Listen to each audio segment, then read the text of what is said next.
Spiritual Ministration Chapter 2 Initiation into Tapomarg. The life of Satyaraju so far is the ordinary story of an ordinary village boy. Though Satyaraju undoubtedly possessed certain exceptional qualities of character, there was nothing discernible in his mental makeup or in the course of his life taken so far, which would mark him out as one destined for a life of spiritual striving and extraordinary spiritual attainments.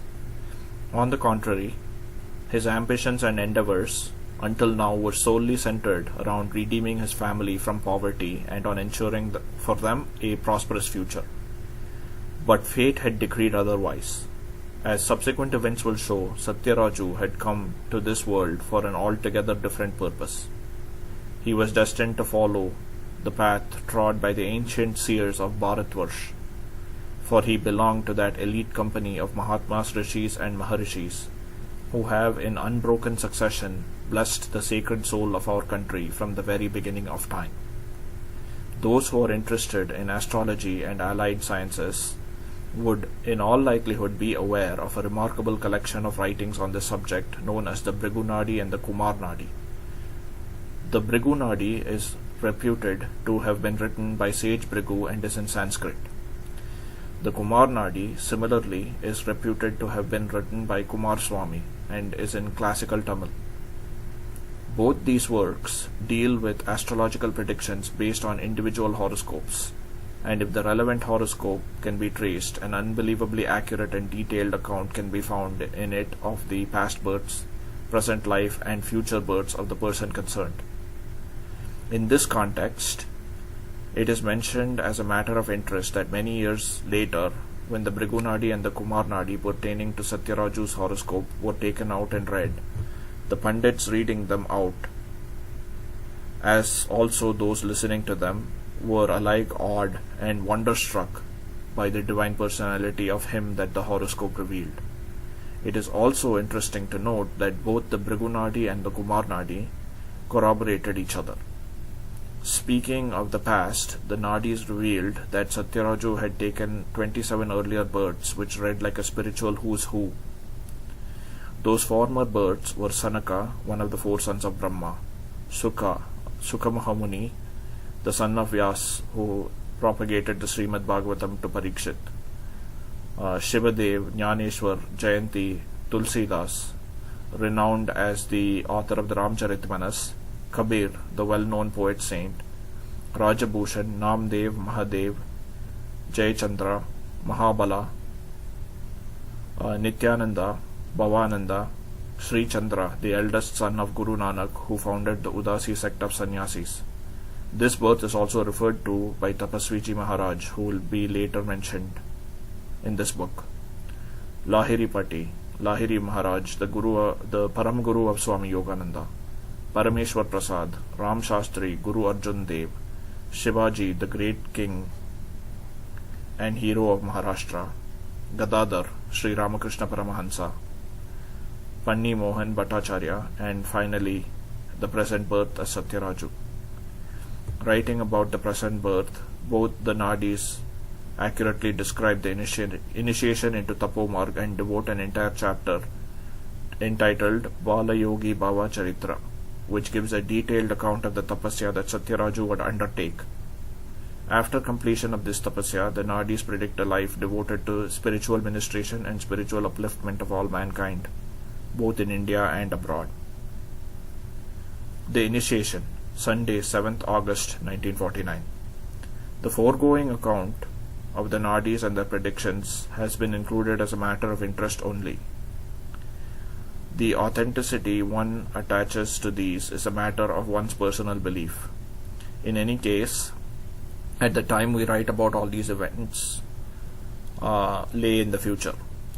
On Sunday, 7th August 1949, Shravan Shukla Chaturdasi of Virodhi Samvatsara, Satyaraju was exactly 14 years, 6 months and 14 days old. Nothing had happened in his life so far to presage the extraordinary events of this momentous day, as consequence of which an ordinary village boy was transformed into a Balayogi and was to eventually emerge after a period of 12 years of tapasya as a Siddha Purush and Jivan Mukta, known to the world as Sri Sri Sri Sivabalayogi Maharaj, and to his disciples and followers as Sri Swamiji. It is best to recount the happenings of this day in Swamiji's own words.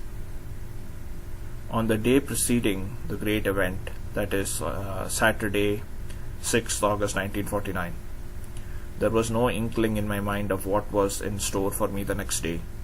I was preoccupied with the thought that I had to go to Kakinada and bring back my mother and Nanaji, maternal grandfather, as I would require money for this trip. I spent most of the day collecting dues from the people who owed me money for purchases made from my shop. On Sunday, the 7th of August 1949, I had a light breakfast of rice and curds and went out to play with my friends. We played marbles from 6 a.m. to 2 p.m. I appeared to have a winning streak that day and won all the games. Around 2 p.m. I began to feel hungry, so I decided to go home. I retained the cash I had won but distributed the winnings of marbles among my friends. I then bought some vegetables and took them home to my sister to be cooked for my lunch.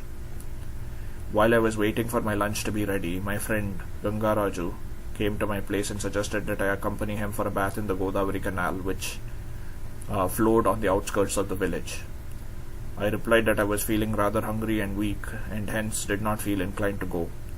However, Gangaraju persisted, and as my sister said that lunch would not be ready for another half hour at least, I agreed to accompany Gangaraju. When we reached the canal, we found the game of marbles was still going on, and we joined in. I again won. It was now nearing 3 p.m. and I was feeling very hungry. I purchased and ate 2 vadas and drank a cup of coffee from a nearby hotel with the money I had just won. We then started off at the canal for our bath. On the way, there was a grove of palmyra trees, and as we were passing this grove, 3 palmyra fruit fell down of their own accord. The boys who were with me ran to pick them up, and as I was the acknowledged leader of our group, they brought the fruit over to me. A palmyra fruit can be broken into 4 equal pieces, and as there were 12 of us, including myself and Gangaraju, I distributed 12 pieces equally, taking 1 for myself. After the snack of vadas and coffee at the hotel, I had lit a cheroot and was smoking it. With the cheroot stuck in my mouth, I peeled the palmyra fruit and started squeezing it to extract the juice. Just then, for no accountable reason, my body began trembling all over. I was wondering what had happened to me when all of a sudden I saw a jyoti or light emerging from the fruit in my hand. Almost simultaneously, the Omkar Dwani or sound of Om also started coming from the fruit. Mesmerized, I continued to stare at the palmyra fruit. The divine light and sound emerging from the fruit engulfed me in blissful waves, as a result of which the trembling of my body ceased and my mind became calm and peaceful. As I continued to observe this strange phenomenon, the fruit I had been holding disappeared, and I saw instead a Shivalinga in my hand. This Shivalinga was black in color and approximately a foot or a foot and a half in height. The Omkar Shabd continued to resound all the while, and the Shivalinga continued to emit the same dazzling light. I was watching the Shivalinga intensely when all at once it broke into 2 half pieces and fell apart. It was at this time, I think, that the palmyra fruit also fell from my hand, and a man in the attire of a Jangam Devar stood before me. This man was well over 7 feet tall, with a strong, well-knit and beautifully proportioned body.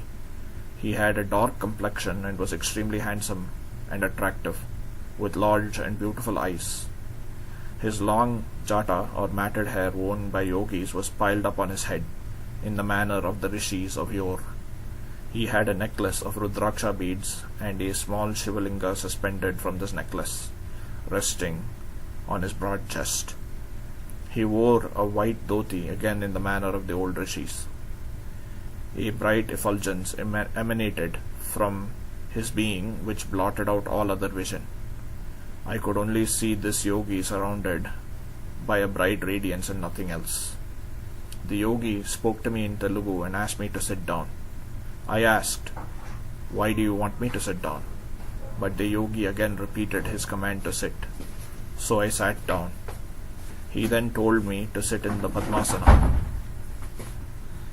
the lotus posture. I replied that I did not know how to sit in the Padmasana. Thereupon the yogi placed my feet in the correct position and made me sit in the Padmasana. He then told me to close my eyes. I once again protested, "Why do you want me to close my eyes?" He replied, "Close your eyes and then I will tell you." So I closed my eyes. He then touched me at the Brakuti, the spot between the eyebrows, with his middle finger and gently tapped me on the head. Immediately I lost outer consciousness and went into deep samadhi. I became totally unaware of my body and my surroundings.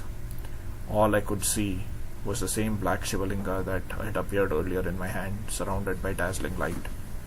And all I could hear was the Omkar Dwani. My mind was completely absorbed in this vision and sound, to the exclusion of everything else. While this spiritual drama was being enacted, it is interesting to note that the other boys, the playmates of Satyaraju, heard or saw nothing. They were absorbed in eating their share of the palmyra fruit or in simply playing around. However, they soon noticed that Satyaraju, instead of joining them in their play, was sitting apart in a yogic posture with eyes closed.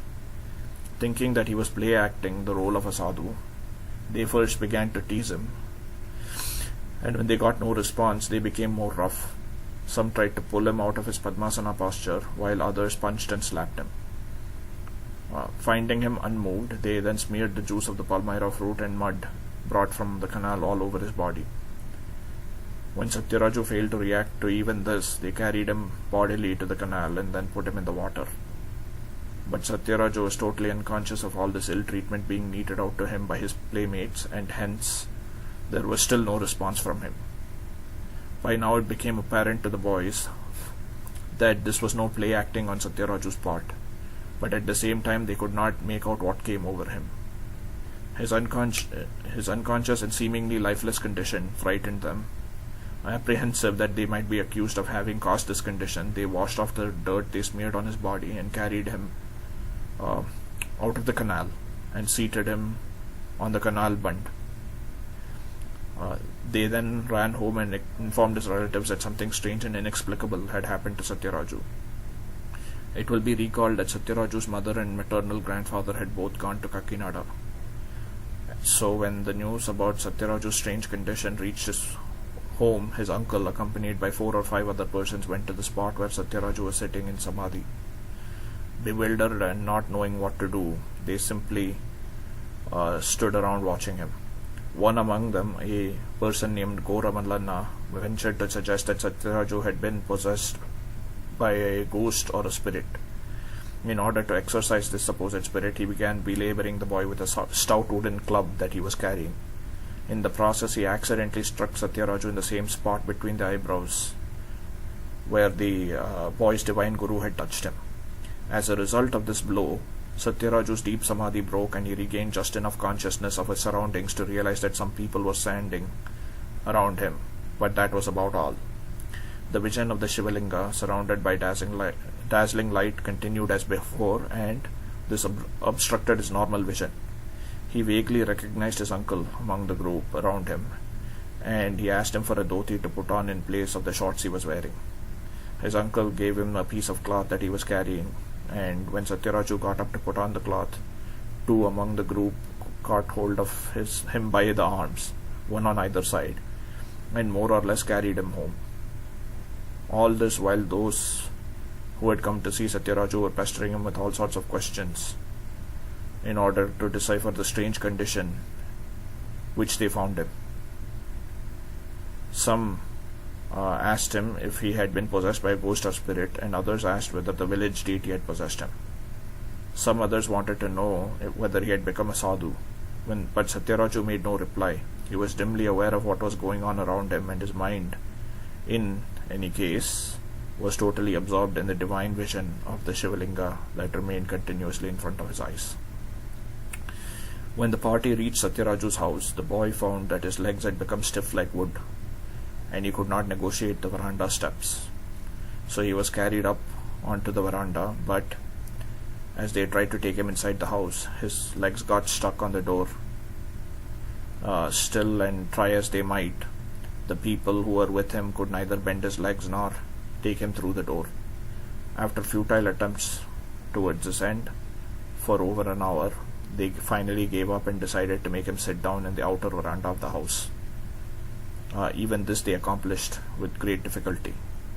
In the meantime, word of what had happened had spread in the village, and people in large numbers thronged to see Satyaraju. They kept pestering him with the same sort of questions as had been put to him earlier, and when their questions elicited no response from Satyaraju, they began to conjecture among themselves. Some said he was possessed by some occult spirit, and others diagnosed it as hysteria, and some contemptuously dismissed it as bluff and play acting. Only one among the assembled crowd appeared to have an inkling of Satyaraju's true state. He was an old man of 60 years, a Harijan by the name Peddaka Maraju, who made bold to suggest that Satyaraju was under some divine influence and had been transformed into a yogi. Though Satyaraju missed his midday meal as a consequence of these unforeseen events, and though he had been very hungry when he started off to have a bath in the canal, Satyaraju's appetite had vanished, and he felt no inclination to eat and declined to take any food. Notwithstanding his refusal, his relatives forced him to take some milk. Then, as time passed, the initial excitement soon wore off, and by about 8 p.m. that evening, people had begun to return to their homes, though some, more curious than the others, stayed on to see what would happen next. These people kept sitting around Satyaraju talking amongst themselves, and as the night advanced, dropped off to sleep one by one. Around 11 p.m. that night, Satyaraju had at last found himself alone, all the others having gone to sleep. The divine vision of Shiva surrounded by the bright radiance was still continuing, and so also was the Omkar Shabd. It now entered Satyaraju's mind to go back to the canal bund where the divine experience had originally been vouchsafed to him. When he got up to go, one of the boys, Govinda, also awoke and tried to follow him, but Satyaraju gave him the slip and made his way back to the same spot where his divine guru had first made him sit down. And when he sat there again, he found that he could now not close his eyes. However, this caused no hindrance to his dhyan, for he continued to see the divine vision with his eyes, and his mind remained fully absorbed in this vision. Soon after he reached the canal bund, it began to rain heavily, and the rain continued throughout the night. But Satyaraju was quite indifferent to all this.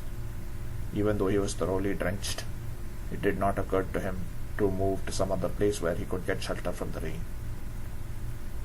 The second day, Monday, the 8th of August 1949. Next morning, on Monday, the 8th of August 1949, a Harijan boy named Pantapatti Veeraraju brought and offered some raw milk, which Satyaraju accepted and consumed. Soon after, the villagers, who were curious to know what had happened to Satyaraju, came to his house, and when they did not find him at home, they came to the canal bund to see him. Finding that the boy was being drenched by the rain, they carried him to a banyan tree near the village and seated him under the tree. They then placed a palmyra leaf umbrella over him to protect him from the rain. While all this was happening, Satyaraju was aware of the activity around him, but was totally indifferent to what was going on. As his eyes continued to remain open, he could see the people around him, but only as shadowy figures sitting in the background of the bright vision that remained steadily and constantly before his eyes. If some faces came into focus, he would vaguely remember that he had seen them somewhere before, but could neither recall their names, nor did it occur to him that they were his friends or relatives or fellow villagers. For the fact of the matter was that the touch of his divine guru had obliterated these thoughts from his mind, and at one go had snapped all of his early connections. Though it rained throughout the day, Satyaraju was quite oblivious to it. He continued to sit under the makeshift shelter of the palmyra leaf umbrella, totally absorbed in the vision that he continued to see all the time.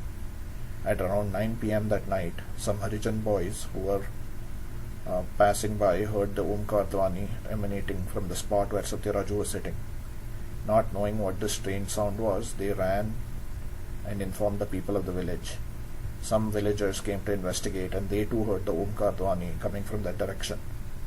This continued for nearly 3/4 of an hour, whilst the villagers stood at a distance, listening to it in awed silence. Eventually, when this sound ceased, they made bold to approach Satyaraju, lifted him and carried him to his house. At home, his sister gave him some milk to drink. After he had consumed the milk, the divine fervour that had gripped his mind so far abated somewhat, and as Satyaraju felt drowsy, he went to sleep.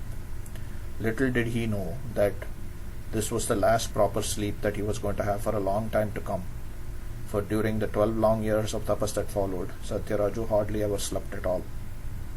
He may have dozed off once in a while for a few minutes during breaks in his samadhi, and that too without ever leaving his seat or asana, but he never lay down to sleep again for the rest of the tapas period.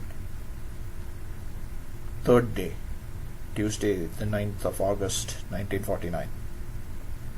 After a refreshing night's sleep, Satyaraju got up, and at 6:30 a.m. he partook of a light breakfast of idlis and chutney, which his sister had prepared for him. When he had finished his breakfast, the divine vision of the Shivalinga, surrounded by light, and the sound of the Omkar Dhwani once again gripped his mind, and so he went back to the canal where he had first had the divine experience. On reaching there, he felt severe bodily discomfort, which was followed by vomiting and diarrhea. At that time, one of his playmates, Govinda, who had accompanied him, looked after him and tended to his needs. Soon after, he became absorbed in contemplation of the divine vision.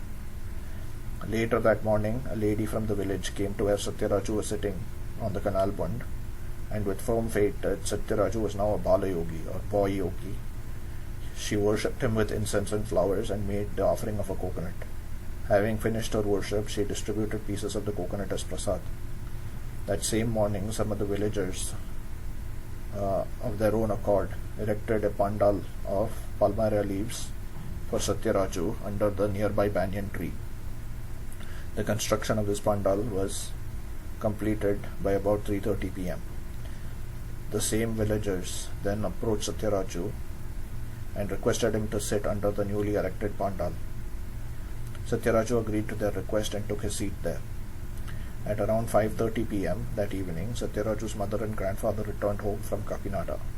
When they were informed of the strange happenings of the past 2 days, they became greatly alarmed and immediately rushed off to the canal bund in order to ascertain the true state of affairs.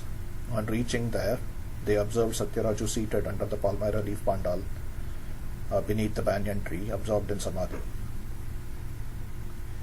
Deeply agitated, both Parvatama and Goli Satyam repeatedly called out the boy by his name, but there was no response. Satyaraju was oblivious to the outer world and totally unaware of their presence. Seeing her son in that condition, Parvatama could not control herself and became almost hysterical, weeping loudly and clasping the boy to her bosom, and began asking what had come over him to make him behave in this inexplicable manner. The loud wailing and sobbing of his mother gradually brought Satyaraju back to conscious awareness of his surroundings. Observing that her son was now aware of her presence, Parvatama beseeched him with tears copiously flowing from her eyes all the while to return home to her. Satyaraju's mind was by now totally detached from worldly relationships, and hence he was unmoved by his mother's tears and pleading. He calmly told her that he had embarked on the divine quest and that he could not leave this blessed path and go back home. Having said that, he sat back totally detached, and no amount of weeping or protestations from his mother could make him relent. Finding that the boy was firmly resolved to continue on his chosen path, his grandfather blessed him, saying that the path he had chosen to follow was no doubt excellent, and hence he should adhere to it resolutely. At the same time, he could not help expressing his disappointment. He told Satyaraju that they had looked upon him as the hope of the family and the prop of their old age. Now there was nobody to look after them. In reply to this, Satyaraju assured them that they would not have to face any problems, financial or otherwise, and that that everything would be well with the family. After this brief conversation, Satyaraju closed his eyes and again passed into samadhi. The grief-stricken mother, however, could not bear to leave him sitting there and return home alone. Not knowing what to do next, nor knowing how to resolve this strange situation, she too sat down nearby, perplexed and disconsolate. From time to time, she would look at her son and then weep softly into the folds of her sari. On one such occasion, she looked up towards Satyaraju, and there suddenly flashed before her eyes the entrancing vision of the Trimurti, Brahma, Vishnu and Mahesh. Thinking that it was a hallucination, she rubbed her eyes and looked again. The vision was still there in all its dazzling splendor and soul-enthralling beauty. Now, whichever way she looked, she saw only the Trimurti and nothing else. How long this lasted, she was unable to tell, for time itself had come to a standstill. The vision made her realize that her son was under divine protection and that she need not fear for him any longer. This brought peace to her troubled mind, and she returned home happy and contented. Early difficulties. Though Parvatama was thus reassured by the divine vision, her motherly heart continued to remain solicitous about Satyaraju's well-being, and so she endeavoured to feed him and look after him. However, Satyaraju declined to accept her services and went to the extent of dissuading her from visiting him. This grieved Parvatama, but she had no choice except to comply. At this stage, Gora Mallanna, whose house was adjoining the place and where the Balayogi sat, took it upon himself to look after the young yogi. Though well-intentioned, Gora Mallanna was totally unversed in spiritual matters. It may be recalled that he was the same person who had awoken Satyaraju from his initial samadhi by striking him with a club, in the mistaken belief that he was possessed by a spirit. Now this Gora Mallanna remembered having heard somewhere that the great rishis of yore, when doing tapas, used to draw sustenance from vayu or air alone. He therefore advised Satyaraju to do likewise, and Satyaraju agreed to his suggestion. In pursuance of this suggested course of action, Gora Mallanna began to gradually reduce the meager quantity of fruit and milk that Satyaraju was taking. Eventually, he stopped giving him anything altogether, with the result that now Satyaraju was taking no nourishment at all. When Mother Parvatama heard of this, she was greatly agitated, taking some milk with her. Went to where her son was sitting and beseeched him to partake of the milk. Moved by her entreaties, Satyaraju drank the milk she had brought. This greatly annoyed Gora Mallanna, who remonstrated with the Balayogi, but Satyaraju simply answered that he would not refuse anything when it was offered to him with love and devotion. This further annoyed Gora Mallanna, who angrily retorted, "If I bring you meat, will you eat that also?" The Balayogi looked at him calmly and then said in a soft voice, "Yes, if you offer it with bhakti or devotion, I shall eat it." Gora Mallanna, however, was not mollified and stormed off home in a rage, saying that henceforth he would have nothing more to do with the yogi. From that day onwards, he stopped rendering the small services that he was doing for the yogi, but also began to actively deride him.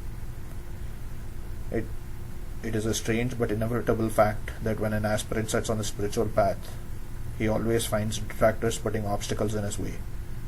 This happened in the case of Satyaraju also. Though the people by and large had come to recognize Satyaraju as a Balayogi and were treating him with veneration, there were nevertheless some among them who failed to see the light. Prompted by envy or simply to create mischief, they would subject the young yogi to all sorts of torments when he was immersed in samadhi, particularly when there was no one to check their misdemeanors. When Gora Mallanna left in a huff, Mother Parvatama began ministering to the needs of her son.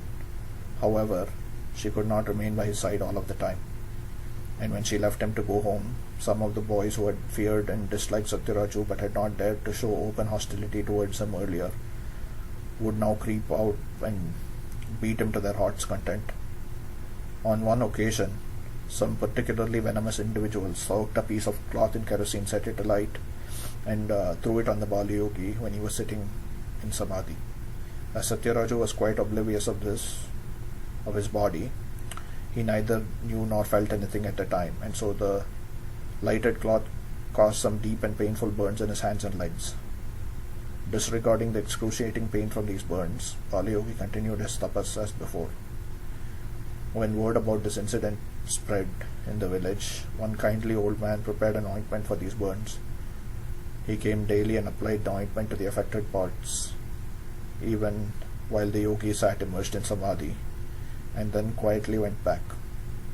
Through the ministration of this good man, the burns gradually healed up, but the scars left by these burns can be seen even to this day. Though most people by now believed that Satyaraju was genuinely engaged in tapas, still there was the usual crop of doubters who scoffed at the whole idea. One such person was a man named Dora Veeraraju, a resident of Adivarapupeta. Dora Veeraraju decided to take it upon himself to expose the Balayogi, and for this purpose he solicited the assistance of a friend of his, one Chinta Suranna, who was an Ayurvedic Pandit hailing from Someshwara near Ramachandrapuram. One evening both these persons came to where the Balayogi was sitting under his pandal of palmyra leaves, ostensibly for his darshan, and then waited there until everybody had left. As soon as they were alone with the Balayogi, Chinta Suranna, in order to test the intensity of the yogi samadhi, pulled out his legs so as to unlock the yogi's Padmasana posture. He succeeded in pulling out the legs, but they remained where he had left them. He then tried to awaken the yogi from samadhi by prying open one of his eyelids with his fingers. His eyelid too remained half opened, but the yogi's samadhi continued undisturbed. Having some knowledge of these things, Suranna was by now convinced that the yogi's samadhi was genuine, and he felt abashed for what he had done. He now tried to close the half-opened eyelid and put the yogi back into the Padmasana posture, but his efforts were to no avail. He struggled at this task through most of the night but could not succeed. Finally, when the yogi emerged from his samadhi, Suranna fell at his feet and begged his pardon for what he had done. The Balayogi smiled and readily forgave him. The next morning, Suranna went to meet Parvatama. He told her that her son was a Mahatma and he entreated her to look after him well. Sojourned at Pasalapudi ashram. The Balayogi put up with these varied torments for a full 2 months without letting them affect his tapas, but continued disturbances of this nature began to eventually affect his peace of mind. He would often restrain himself from going into samadhi lest his tormentors took advantage of his unconscious stage to inflict further tortures upon him. On such occasions, when he was in deep dhyana but not in samadhi, he often caught people in the act of trying to beat him, in the mistaken belief that he was lost in samadhi. The startled culprits would then plead forgiveness, and he would let them go. Be that as it may, he finally got fed up and decided to move away from there, so that he could carry on his tapas undisturbed. Ruminating in his mind as to where he would find a peaceful place for his tapas, he remembered having heard of an ashram at Pasalapudi, a village approximately 8 kilometers from Adivarapupeta, where a sadhu was reputed to be engaged in tapas. Hoping that this ashram might meet his requirement, he left for Pasalapudi at 10 p.m. one October night, barely 2 months after he had begun his tapas. He found the ashram that he was looking for, but as he entered, the sadhu who was inside began making weird noises. Apparently, the sadhu had assumed that some vagabond youngster was trying to gain entry into the ashram by stealth, and he had made these noises to frighten him away. The Balayogi, on the other hand, interpreted the strange behavior of the sadhu to imply that the sadhu did not want to be disturbed, and so the young yogi withdrew and came and sat outside. Now it so happened that during those days, communist bands used to roam the countryside in that area trying to terrorize the villagers. In self-defense, every village had organized posses of armed men who used to patrol the areas around their respective villages and apprehend any suspicious characters whom they may find loitering in or around the village. One such posse happened to pass by the ashram and saw this young boy, who was obviously a stranger, sitting outside. They immediately surrounded the boy and started interrogating him. In In the state of mind in which he was, the Balayogi could barely comprehend what was going on, let alone answer their questions coherently. This strange behavior of the boy further aroused the suspicion of the villagers, and an ugly situation might have developed. Fortunately, just then one of the men recognized the boy as the Balayogi of Adivarapupeta. When the posse learned that the Balayogi had come to Pasalapudi to stay at the ashram, they called out the manager of the ashram and had the Balayogi conducted inside. After accommodating the young yogi, the manager asked him what sadhana he was practicing. The Balayogi could hardly give a satisfactory reply because he had followed no specific sadhana. He had simply become immersed in the samadhi as a result of the divine touch of his guru. So he simply answered, "I don't know." "If that be the case," said the manager pompously, "I shall initiate you. From now on, repeat the mantra, Sadguru, at all times." With that, he left him and went back to bed. Balayogi, at last finding himself alone and undisturbed, went back into samadhi. The next morning, the manager came to see him again and promptly inquired whether the Balayogi had done japa of the mantra he had given him. When the Balayogi replied in the negative, the manager was visibly annoyed. Kari Subireddy, who was the president of the Pasalapudi village council and who was also controlled the running of the ashram, visited the ashram later in the morning. On seeing him arrive, the sadhu who was staying there got up deferentially, did namaskar, and urged the Balayogi to do the same. However, the Balayogi continued sitting unconcerned, immersed in dhyana. Reddy, who was full of his own self-importance, felt offended at being ignored in this manner. Barely suppressing his annoyance, he curtly asked the Balayogi what diet he was taking. The Balayogi replied that his diet was restricted to milk only. Thereupon, he peremptorily told the Balayogi that milk could not be made available to him and that he need not stay in the ashram any longer. The attitude of these ashram functionaries made it quite apparent to the Balayogi that his presence there was not welcome, so he decided to return to Adivarapupeta. He started soon after dusk, and by 10 p.m. he was back in his native village after a brief absence of only 24 hours. On reaching the village, he did not return to his original location. Instead, he went and sat under a banyan tree on the piece of land which belonged to his uncle. One morning, when the people of Adivarapupeta learned that their Balayogi was back, they were overjoyed and came in large numbers for his darshan. The tempest. The East Godavari district, being near the sea, is often subjected to cyclonic storms. One such storm of unusual intensity struck the region sometime in November 1949.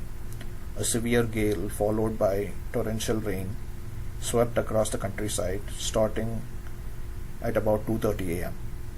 It continued unabated until 5:30 a.m. Trees were uprooted, houses collapsed, the whole area was flooded, and people were in great distress.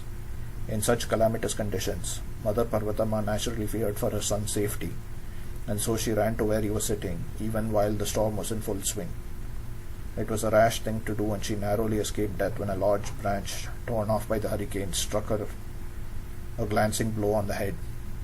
Though stunned by the blow, she soon recovered and, spurred on by her anxiety for her son, somehow managed to reach the banyan tree where the Balayogi was sitting. To her great wonder, on reaching there, she found that the spot around the Balayogi was an oasis of peace amidst the raging turmoil elsewhere. The Balayogi was immersed in deep dhyana, undisturbed by the havoc all around him. The place where he sat remained calm and clean, and not a leaf was disturbed under the banyan tree. Relieved and not a little astonished, Mother Parvatama went and sat near him.